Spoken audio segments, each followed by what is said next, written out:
Right now, as you're watching this, there's a quiet battle going on inside your body, and you probably have no idea it's happening. It's not loud, it's not dramatic. There's no sudden pain that makes you rush to the emergency room. No, this is the slow kind of damage, the kind that may build up gradually, meal after meal, day after day, until one morning you wake up and wonder why you feel so tired, so bloated, so off. And here's what really gets me. The foods that may be contributing to this damage, they're not some exotic ingredients you've never heard of. They're sitting in your kitchen right now. They were probably on your plate this morning. You might have even packed them in your lunch today thinking you were making a healthy choice. That's the part that catches most people completely off guard. Because we're not talking about candy bars and soda. Those are the obvious ones, right? No. What I'm going to share with you today are three everyday foods that millions of Americans eat regularly, sometimes even daily, that research suggests may be quietly wearing down something called your gut lining.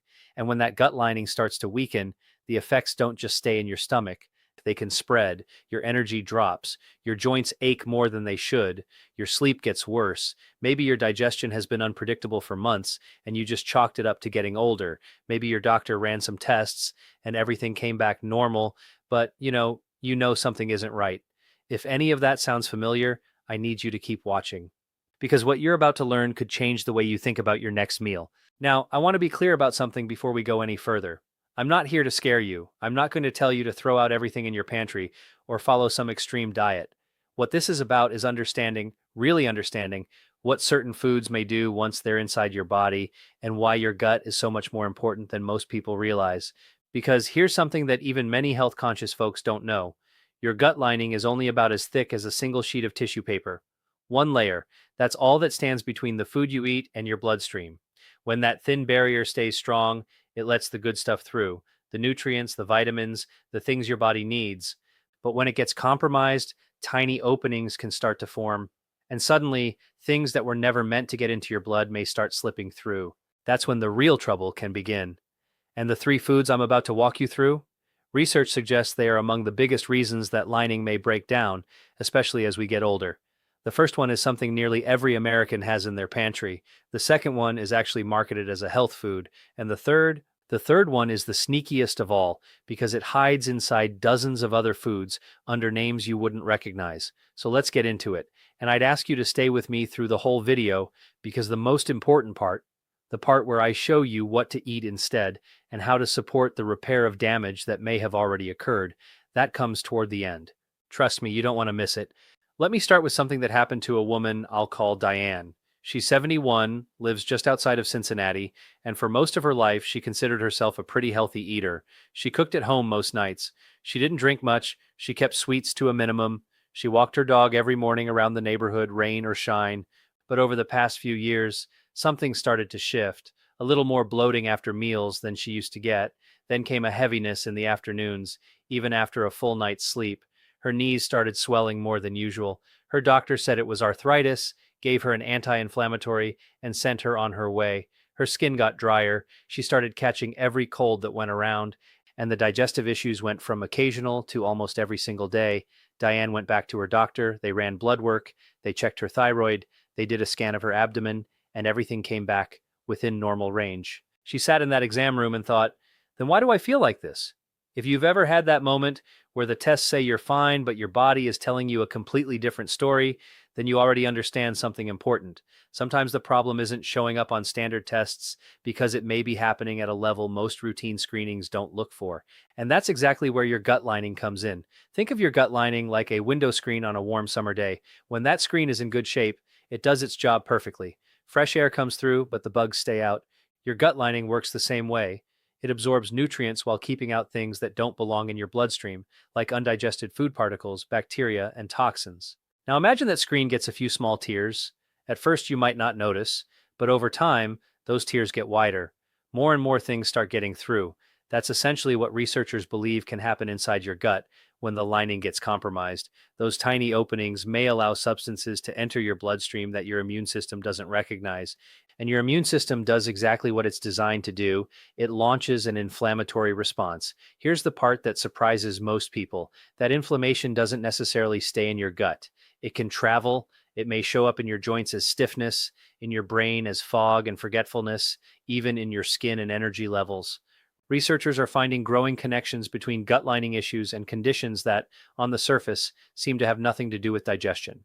This is why so many people like Diane end up frustrated. They're treating the symptoms without ever considering that the root of the problem might be connected to their gut. So the obvious question becomes, what may be compromising the gut lining in the first place? That's where these three foods come in.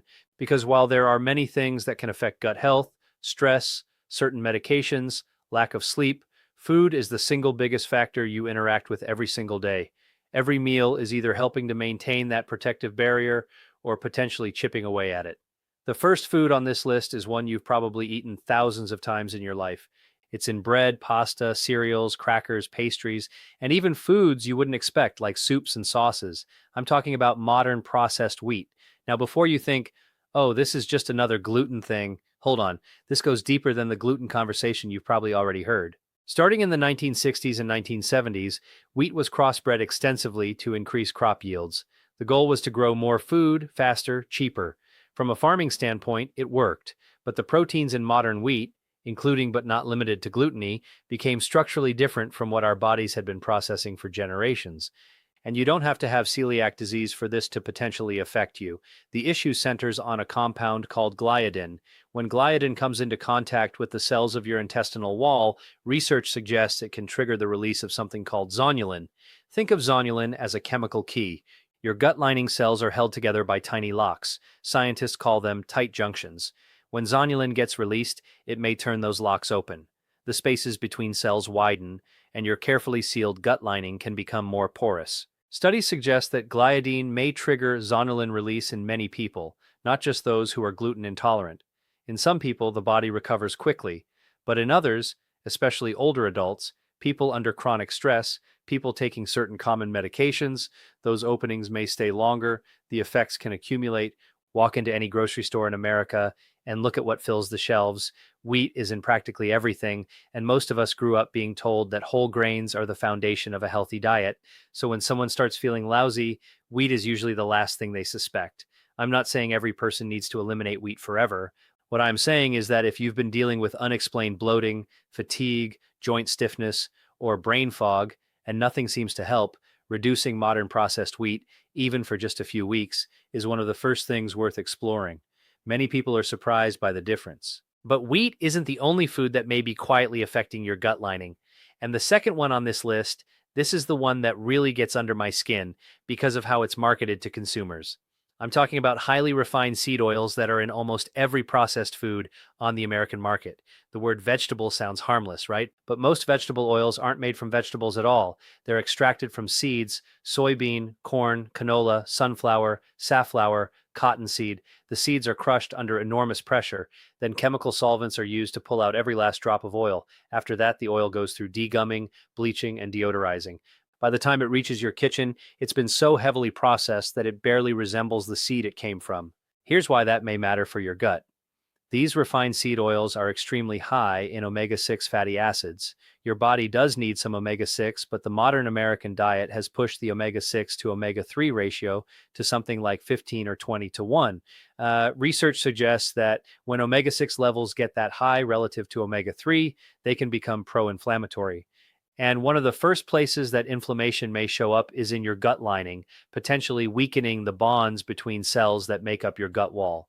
And here's where it gets tricky. Even if you cook with olive oil at home, you're likely still consuming these oils every day. Check your salad dressing, mayonnaise, granola bars, roasted nuts, bread, frozen meals, and the rotisserie chicken from the deli counter. Most restaurants cook with these same cheap refined oils because they're inexpensive. There was a retired teacher named Harold, 78, living in Florida. Harold prided himself on eating healthy, salads every day, baked chicken, nuts, and granola bars, no soda in 20 years. But his inflammation markers kept coming back elevated. When he started reading labels, every single one of his go-to foods, the salad dressing, the margarine spread, the whole grain crackers, contained soybean oil, canola oil, or sunflower oil. He was flooding his body with potentially inflammatory oils at every meal without knowing it. They put heart healthy on the label. They use green packaging and pictures of sunflowers. Everything about the presentation tells your brain this product is good for you. Meanwhile, the actual contents may be contributing to the very inflammation making you feel lousy. Now, there's one more food on this list, and this third one might be the most important of all because it's designed to be invisible. The third food is added sugar, but not the kind you're thinking of. The sugar bowl on your counter is just the tip of the iceberg. The sugar that may be doing the most damage isn't the sugar people know they're eating. It's the sugar they have no idea they're consuming. That bowl of bran flakes marketed as healthy, often 10 to 12 grams of sugar per serving, the low-fat yogurt with fruit on the label, 15 to 25 grams, the cup of tomato soup for lunch, 12 to 15 grams per serving, and most people eat the whole can. Then there's the pasta sauce, the barbecue sauce, the ketchup, the granola bars. The average American consumes around 17 teaspoons of added sugar every day, and most have no idea because they're not eating cake. They're eating bread and salad dressing and yogurt and soup. Here's what research tells us that sugar may do in your gut. Your gut is home to trillions of organisms, bacteria, fungi, and other microbes that make up your microbiome. Some are beneficial, some can become harmful when their numbers get out of control. The harmful bacteria and yeast in your gut thrive on sugar.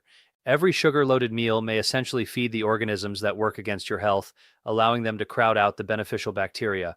When that balance tips, your gut lining can pay the price. These harmful microbes may produce waste products that irritate the intestinal wall and trigger inflammatory responses that weaken those tight junctions we talked about earlier. So now you've got a situation where all three foods may be working together. The processed wheat potentially triggering zonulin release, the refined seed oils possibly driving inflammation, and the added sugar feeding organisms that can produce toxins right against your gut wall.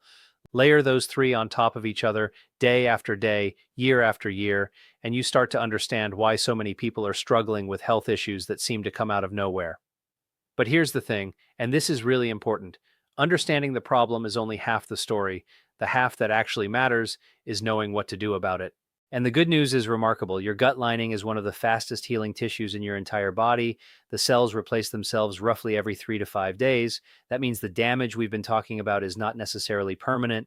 If you change what you're putting into your body, your gut has an incredible ability to start repairing itself. So let's talk about what that looks like in practical terms. The first and most impactful thing you can do is start reading ingredient labels, not the front of the package, the back. If sugar in any form appears in the first three ingredients, put it back on the shelf. And remember, sugar goes by dozens of names: high fructose corn syrup, dextrose, maltose, corn syrup solids, agave nectar, rice syrup, fruit juice concentrate. Some products use 3 or 4 different types, so no single one has to be listed first. It's a labeling trick, and now you'll spot it everywhere. The same goes for oils. Look for soybean oil, canola oil, corn oil, sunflower oil, and cottonseed oil. You'll find them in places you never expected. And each time, ask yourself, is there a version of this product that uses a better oil? Often there is. Speaking of better oils, extra virgin olive oil is one of the most gut-supportive fats you can cook with. It's rich in polyphenols that may help feed beneficial gut bacteria, and it has natural anti-inflammatory properties. For higher heat cooking, avocado oil is an excellent option. Even real butter from grass-fed cows is a better choice than most seed oil-based spreads marketed as healthy alternatives. For grains, you don't have to give up everything you enjoy. Sourdough bread is made through a long fermentation process that breaks down much of the gluten and other hard-to-digest proteins before the bread reaches your stomach. Many people who feel terrible after regular bread do just fine with a good quality sourdough. Look for one with just flour, water, salt, and starter. Rice and plain oats are generally gentler on the gut lining too. Cook plain oats yourself, add blueberries and cinnamon instead of reaching for those flavored packets loaded with sugar. And let me mention foods that may actively support your gut. Fermented foods like real sauerkraut, the kind in the refrigerated section, not the shelf-stable canned kind, are packed with beneficial bacteria. Kimchi, plain kefir, and other fermented foods have been part of human diets for thousands of years. Even a small serving a few times a week can help shift the balance back toward beneficial bacteria. Bone broth deserves special attention too. Real bone broth simmered for hours contains amino acids like glutamine that your gut lining cells may use as fuel for repair. A warm cup in the morning or afternoon is one of the simplest, most soothing things you can do for your digestive system. Now, here's a common mistake. People learn about gut health, get excited, and make 15 changes at once, cut out wheat completely, throw away every oil, stop sugar cold turkey, and start eating sauerkraut by the spoonful, all in the same week. Then they feel terrible. That's not because the changes are wrong, it's because they were too fast. Your gut microbiome is a living ecosystem, and it needs time to adjust. The smarter approach is to make changes gradually. Maybe this week you switch your cooking oil, next week you swap out the worst sugar offenders, the week after you try adding a small serving of sauerkraut or bone broth, one step at a time, because the best diet change is the one you can stick with. A few smart swaps you keep doing month after month will always outperform a radical overhaul that lasts a week and a half. Now, before we wrap up, I want to come back to Diane, because her story doesn't end in that doctor's office. After a conversation with a nutritionist her daughter recommended, Diane decided to try something. She didn't go on a dramatic diet. She didn't buy a cabinet full of supplements. She just started paying attention. She flipped over the packages in her kitchen and read what was actually in them. The whole wheat bread had high fructose corn syrup as the third ingredient. The salad dressing was made with soybean oil. The healthy granola bars had canola oil and 3 different types of sugar. She'd been eating these foods for years, thinking she was doing right by her body. She started small, swapped her bread for a simple sourdough with just 4 ingredients, switched her salad dressing to one made with olive oil, replaced granola bars with walnuts and apple slices. About 2 weeks in, she added a small cup of bone broth in the afternoons. 3 weeks into these changes, something started to shift. The bloating that had become so constant she'd stopped thinking about it, it eased. Not completely, not overnight, but enough that she noticed. By the 6th week, the changes were hard to ignore. Her energy was noticeably better. She was sleeping more soundly. The puffiness in her fingers and knees had gone down, and her digestion had settled into something she could actually rely on.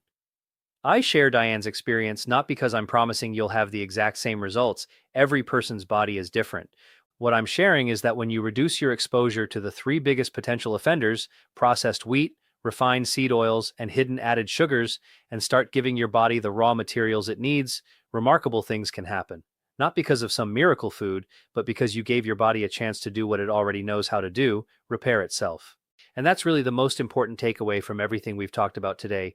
Your body wants to heal. Those gut lining cells are replacing themselves every few days, ready to rebuild that protective barrier, but they can't do their job if every meal sends another wave of potential irritants their way. It's like trying to mop the floor while the faucet is still running. You have to turn off the water first. If you remember nothing else from this video, remember 3 things.